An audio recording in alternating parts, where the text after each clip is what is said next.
Hello, everybody, and welcome to the Risk Matrix with James Junkin and myself, Dr. Martin. There he is. Jingle bells, is almost here. I'm The telling holidays you, man. the holidays are coming, James. Santa Christmas is over. Claus is an Alabama fan. Yes, he is. I'm telling you, old Saint Nick. No blue and orange on the Saint Nick. Roll Tide. Roll Tide, roll Tide. There are a lot of holidays around this time of year, and we wish everybody a happy one, whatever you celebrate. We sure are excited finishing out our 2025. We're going to talk today about some of the things that we predicted that would be hot topics for 2025 and kind of where we landed on them, maybe a little bit of opinion in there because we're prone to do that. Before that, though, James, I have a rip from the headlines. And Yep. this hits a little bit home here in New Hampshire, Massachusetts, in New England.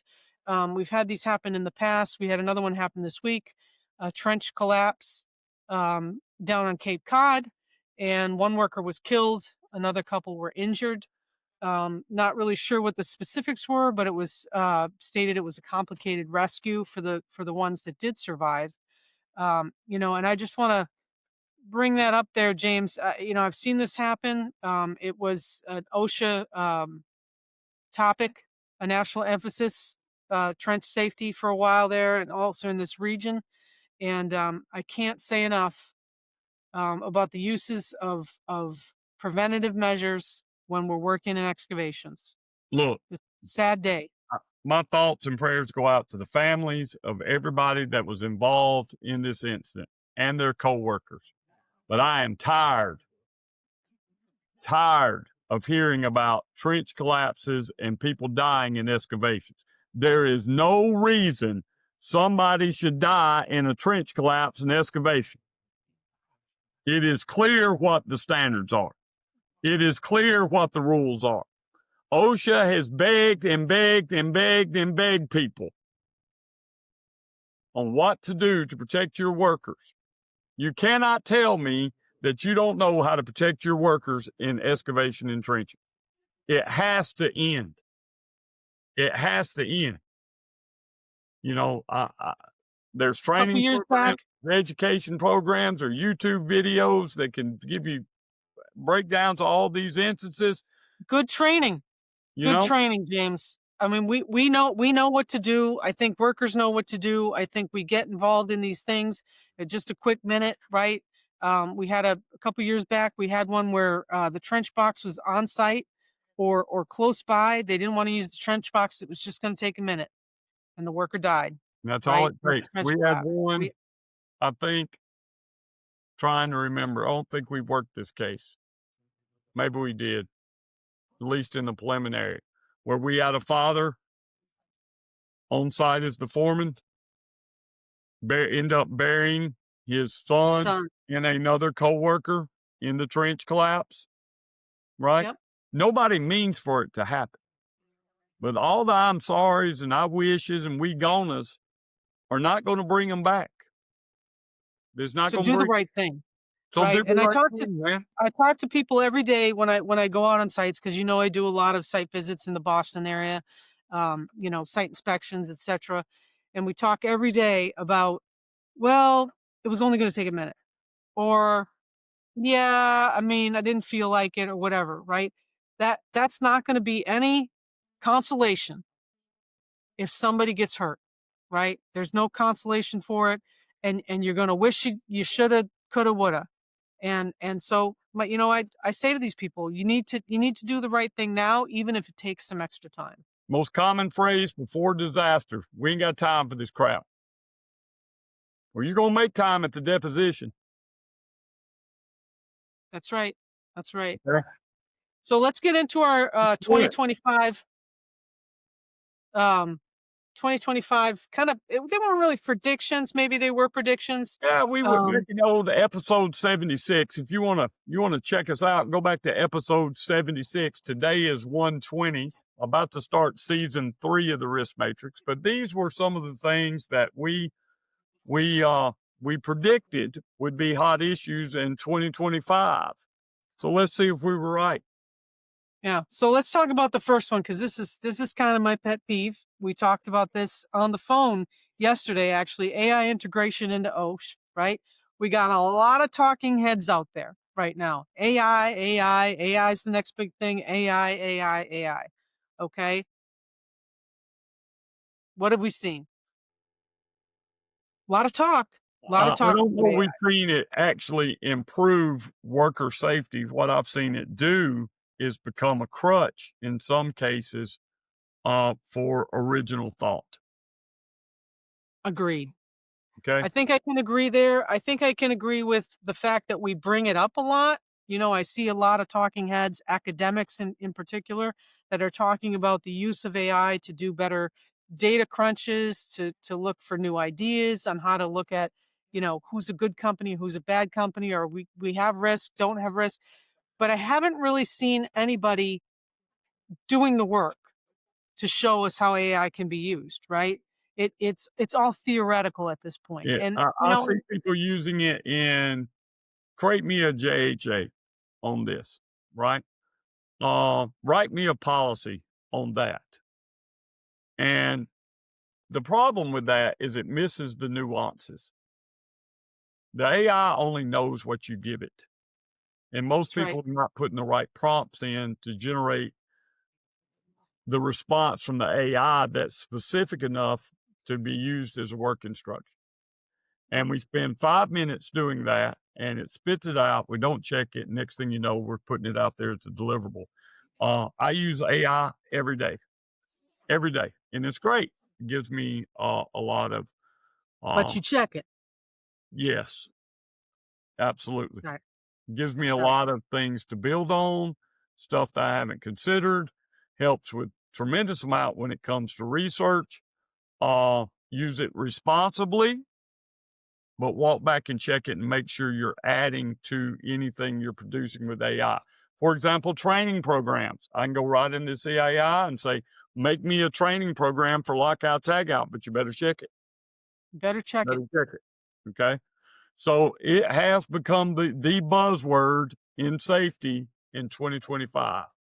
Totally agree, James. And I'm just going to quote from Cuba Gooding Jr. Right in the Tom Cruise movie. I can't remember what the name of the movie was, but he says, "Show me the money, show me Jerry the Maguire. Jerry Maguire. Show me the Jerry money. Maguire. Show me the money. Show me how it works because I see a lot of people talking and a lot of lip service about how AI is going to make our lives better in OSH, and I haven't seen it. So let's move on. Heat illness. Heat illness prevention standard is still sitting there waiting, and it's probably where it's going to be. This For one the may survive court challenges. It may not survive court challenges. We just got a new head of OSH to come in that just been confirmed. We don't really know what's going to happen with that, and that was our prediction. We don't know what's going to happen with it in 2025, and I'm going to say I don't know if it's going to get implemented or not in 2026.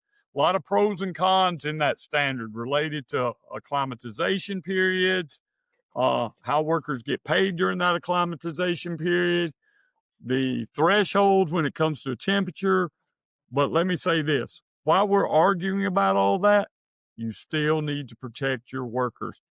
It is obscene to me that workers die and go to the hospital in a workplace in 2025 from heat exhaustion or heat illnesses, And right? again, we had a well-known case here in New England recently, heat exhaustion death.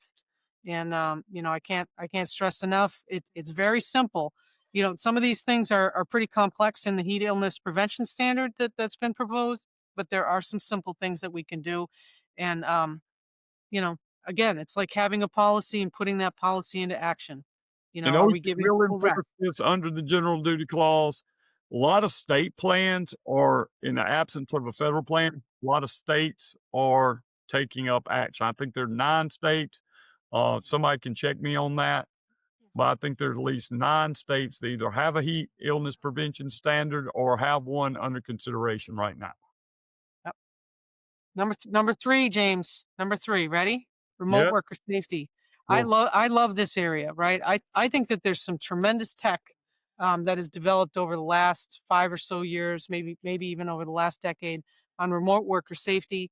You know, construction industry, we do have companies that have one-offs working places. GPS has been a godsend to a lot of us. You tell the story about North Dakota where you could see where your workers were.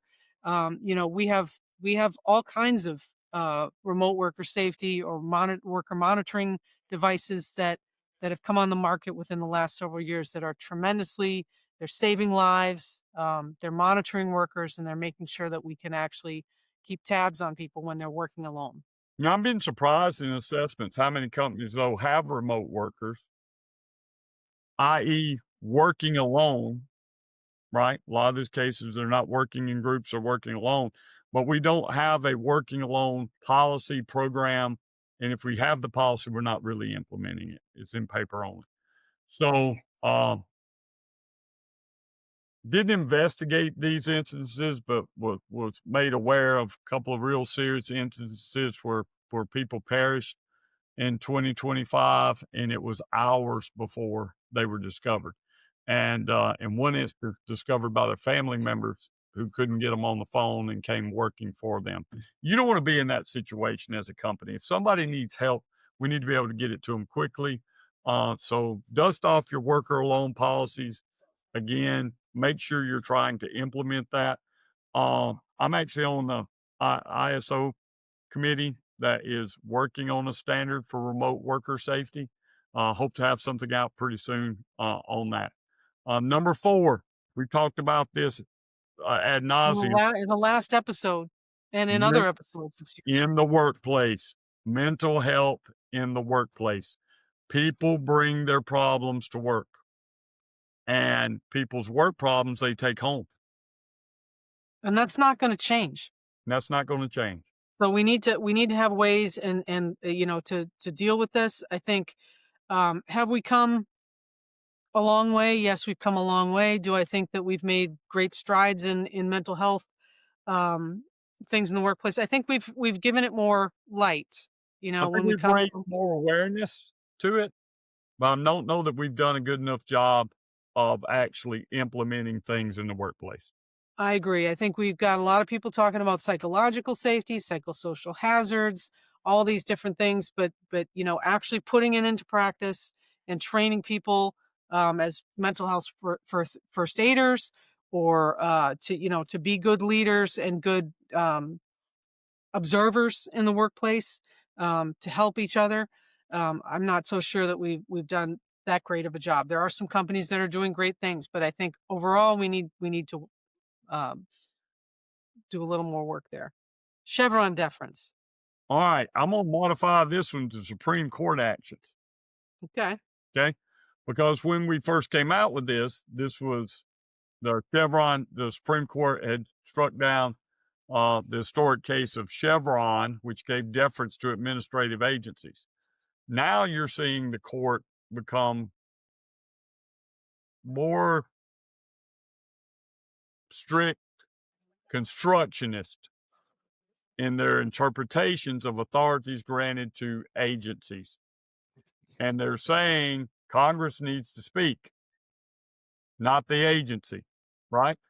And if you look at how the Supreme Court decisions have been coming down, and as they're working their way through the court, I think you're going to see more clarification on what administrative agencies can do, should do, what their authorities are as far as rulemaking, et cetera.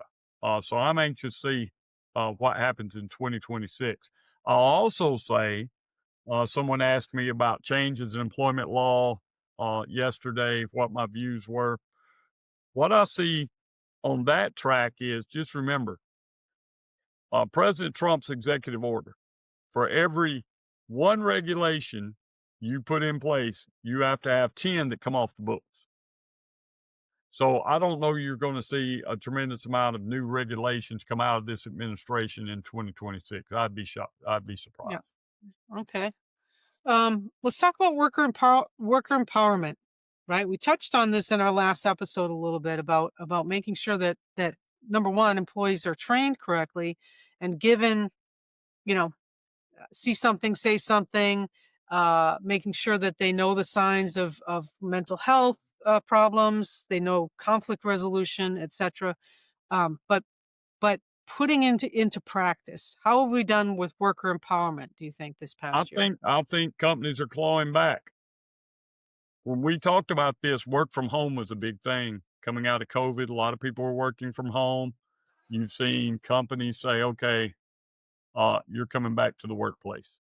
That's one of the first lines of drawing back uh, influence over what a worker's day looks like, right? So I don't know if that's a good example or a bad example of worker empowerment, but when I think of worker empowerment, that was one of the things I thought about. I get to work from home. That empowers me to have some flexibility in my schedule, et cetera. Right. So I do think workers lost ground some on that front, and more people are expecting you to come back to the workplace and Okay. perform your duties. Having said that, the worker and the lack of workers in the workplace to fill all these roles still gives empowerment to the workforce. So the old days of that I grew up in, of you're going to do this, and if you don't, we're going to find someone who will. That's gone, right? People need to understand what they're doing, why they're doing it, and empower workers to make decisions and have less centralized command and more decentralized command. So, in that aspect, I think worker empowerment met what our expectations were in 2025, and it's going to continue into 2026. And I do see a lot more people in the field taking stop work authority, taking a greater interest not only in their safety but the safety of the whole company, right? And Mhm. it, again, that is pretty much specific to the company. I think a lot of companies are doing a good job. Some are still struggling with that, but I am seeing workers take a greater interest in their safety and using that stop work authority. So I think that's a good thing. Safety across the global supply chain. We've talked Well, about that a lot this last year. we've seen a lot of this was really big in when the ESG movement had a lot of power, a lot of synergy behind it. And then all the issues with the S in ESG brought forth a lot of change and it lost a lot of momentum, frankly. Mhm. I would Okay. agree with that. Now, what hasn't changed and companies still need to be aware of is the impacts, the reputational impacts, the financial impacts, the legal impacts of their supply chains on them themselves, right? So Mhm. you're starting to see more companies looking to the safety, which was a little part of the S in ESG, right? And ensuring that worker safety is not just something that's we're concerned about in industrialized first world countries, right? People are being held accountable for their manufacturing facilities in underdeveloped or emerging economies. Mhm. So what I've seen is in absence of local regulations, a lot of very large global companies are instituting for their supply chains contractor expectations. If you're going to work for us, you're going to adhere to this safety management system. Well, where Mhm. we live, we don't have a fall protection requirement. Well, guess what? If you're going to work in here, we're going to have a You fall are. protection requirement. And if you're a contractor working for us, you're going to have a fall protection requirement too. Roll Tide. Yep. All Welcome to time. working for James Junkin Global Enterprises. Yeah. And I just want to tag on to that you mentioned ESG, right? And that was a big thing in 2024. We talked about it in a little 2025. And I do agree with you. I think that we've kind of fell off a little bit. I don't see as much publishing on ESG. Maybe a lot of the global companies are doing it, but there's not as big of a push anymore, at least in the circles that I revolve in, on ESG matters, on the sustainability part of that, or the environmental, right? All And right. so, that may be a function of our presidential administration right now. It could be a function of just global requirements, the Ab- economy. Well, Um, I do we think weren't we don't use this phrase ESG, ESG, ESG, some of the components, environmental.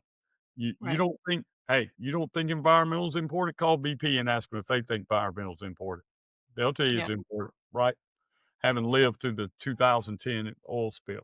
Companies recognize their importance of being responsible citizens on this globe we're on. yeah, You don't think governance is important? Look at all the business scandals that we've had, right? And may continue to have. So for the investment community, we may not call it ESG. We may not be using that now. It's become very politically charged acronym ESG, but some of those elements of that ESG are super important still. agreed, agreed. Let's get to this last one, data privacy and cybersecurity. I like this topic. 100%.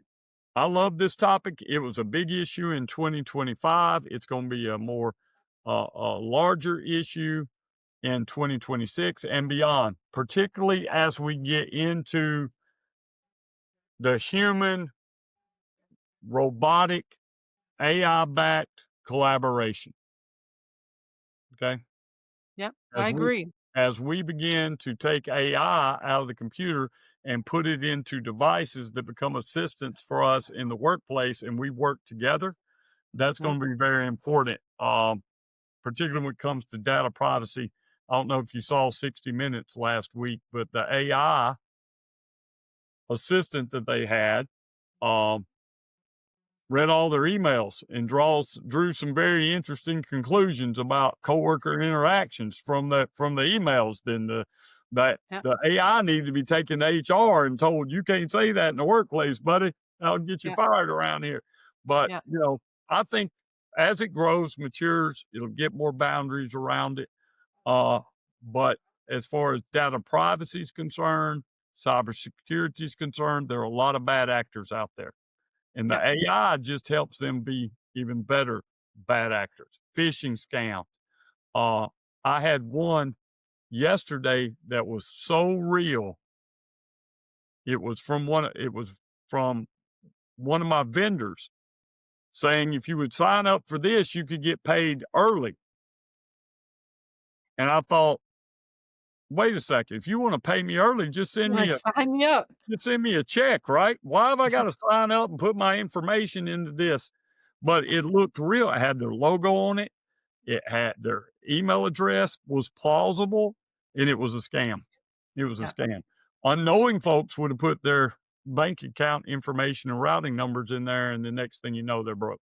So, uh, I think data privacy, cybersecurity, not only from protection of financial assets, but protection of personal information, personal identifying information, corporate information, and then we hadn't even I think we did an episode, didn't we do one on physical security? Like a lot of these plants and things are run off of systems that can be hacked. You can turn valves, you can close systems, you can shut things off.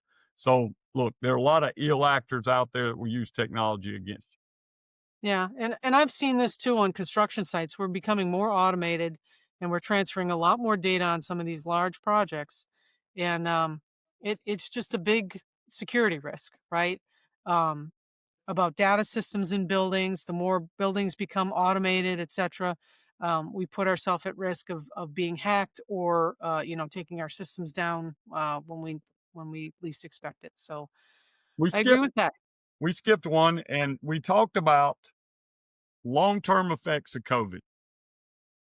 All right. That was 2024 coming out of the pandemic into 2025. There's obviously some long-term effects that we saw in 2025 from COVID. Interested to see your opinion on whether or not we will continue to see long-term effects of the pandemic into 2026. Yeah, I mean, you touched on, getting back to work, right? I have seen a lot of companies demanding that people go back to the office, that they occupy the workspaces that they previously had downsized. I've seen companies, close part of their buildings, now reopen part of their buildings, and everybody's back at work. Where we found that we could work remotely before. and I think we've become very good at it. We've lost the human element in a lot of different interactions, and I think um, that becomes an issue with some of these issues that we talk about, like mental health and running committees on things and interacting with people and sharing knowledge. And so I think that's a long-term effect of COVID. I think eventually that ship will right and we'll find some happy medium, but we haven't done it yet. And I know how exhausting it was to go through the pandemic, live through it just like you and all of our listeners. We were glad for it to be over and like, I'm so over this, right? Hey, don't get over it too much. Flu season's here. People come to work. You need to still remind folks about practicing hand hygiene, being responsible, because the flu is terrible. And we're about to get into that season. And a lot of the other parts of the country are already in the season. Kids bring it home from school, give it to you. You get it, take it to work, give it to your coworkers. So, hey, It comes back again, goes round and round, right? and along with the flu, also comes COVID, Right. right? Right. So there's some long term effects there. Don't forget your COVID policies, and it's just worker, um, what we would call that, uh, Well-being, health and well-being, health right? and well being. Absolutely. So going into the holidays, I just want to say to our listeners, I think we're happy that you listened to us. Thank you so much for being faithful to us and listening to us talk. We want to hear from you. We'd like to have some of you on for guests next year. Please reach out and let us know if you want to come on and talk about something. But I will say this: the holidays are a time to be with your family, to enjoy. So take care of yourself. Exercise good safety in your home. Encourage your loved ones and your coworkers to do the same so that we can all kind of come out of this holiday season refreshed and ready to hit 2026. A lot of you will be driving during the holiday season. Um, Unfortunately, because more people are on the road, sometimes inclement weather, a lot of accidents during that time period. Make sure that you're giving yourself enough time to get to your destination. And nobody likes to leave and come back to work, but make sure you're not rushing back. Fatigue is always a factor in a lot of these accidents. So I just want to remind people about driving safety, plan your trips, drive safely because we want to see all of you in 2026. Because here's what I want for Christmas. I want you to like the Risk Matrix, baby. I want you to subscribe to the Risk Matrix. And I want you to share the Risk Matrix podcast. That's what I want for Christmas. And Papa gets what he wants for Christmas. Roll Tide. Roll Tide. So thanks again. We appreciate you. Tell all your friends. Bring people to the table to talk about these things. We want to talk. We don't want to just have James and my opinion on everything. We'd like to hear from our You know listeners. what I want? I want a debate. I want somebody to come on the podcast and let's have an honest, respectful debate about something. All right. We can do that in the new year. So Let's thanks do it. again. Happy holidays to everybody. And I just want to say it just depends. And James, Roll Tide, baby. Y'all keep bringing those workers home safe in 2026. Out. happy holidays.